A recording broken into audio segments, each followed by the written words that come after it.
प्रिय विद्यार्थियों, हमारे Hindi channel make learning easy with Sneha में आप सबका स्वागत है। आज मैं आपको हिंदी के वीर गाथा काल के बारे में बताती हूँ। इसमें कितने काल होते हैं? वीर गाथा आदिकाल यानी वीर गाथा काल, आदिकाल को ही वीर गाथा काल कहते हैं। उसके बाद में नंबर 2 आता है भक्ति काल। भक्ति काल को क्या कहते हैं? स्वर्ण काल यानी स्वर्ण युग। और नंबर 3 होता है रीति काल, इसको श्रृंगार काल कहते हैं। और नंबर 4 होता है फिर यानी उसमें प्रगतिवाद और प्रयोगवाद। प्रगतिवाद होता है और प्रयोगवाद होता है। इसमें आधुनिक काल आता है इसके पहले, आधुनिक काल, प्रयोगवाद और प्रगतिवाद।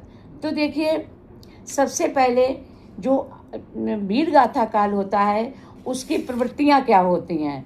प्रवृत्तियाँ क्या होती हैं यानी विशेषताएं क्या होती हैं? आश्रयदाताओं की प्रशंसा। जो आश्रयदाता है यानी जो हमारे राजा हैं, जिनके हम रहमो कर्म पर पले हैं, तो उनकी प्रशंसा करना, चाहे सत्य हो चाहे झूठ हो, उनकी लेकिन प्रशंसा करना, ये इनकी प्रवृत्तियां हैं आदिकाल की। और उसके बाद में फिर सामूहिक राष्ट्रीयता का अभाव।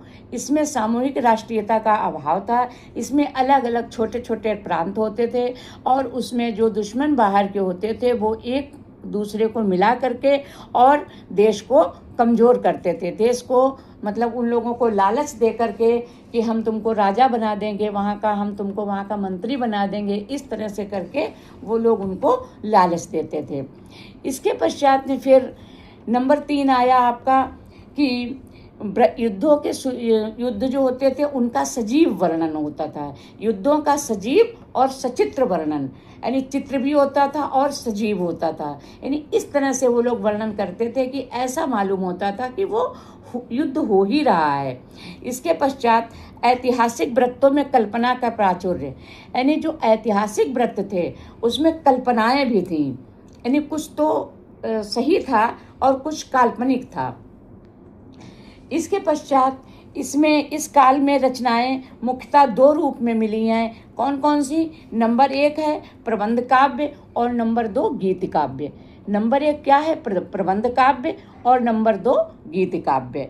तो इस काल के प्रमुख कवि तथा उनकी रचनाएं निम्न प्रकार हैं। कौन कौन से हैं उनके प्रमुख कवि?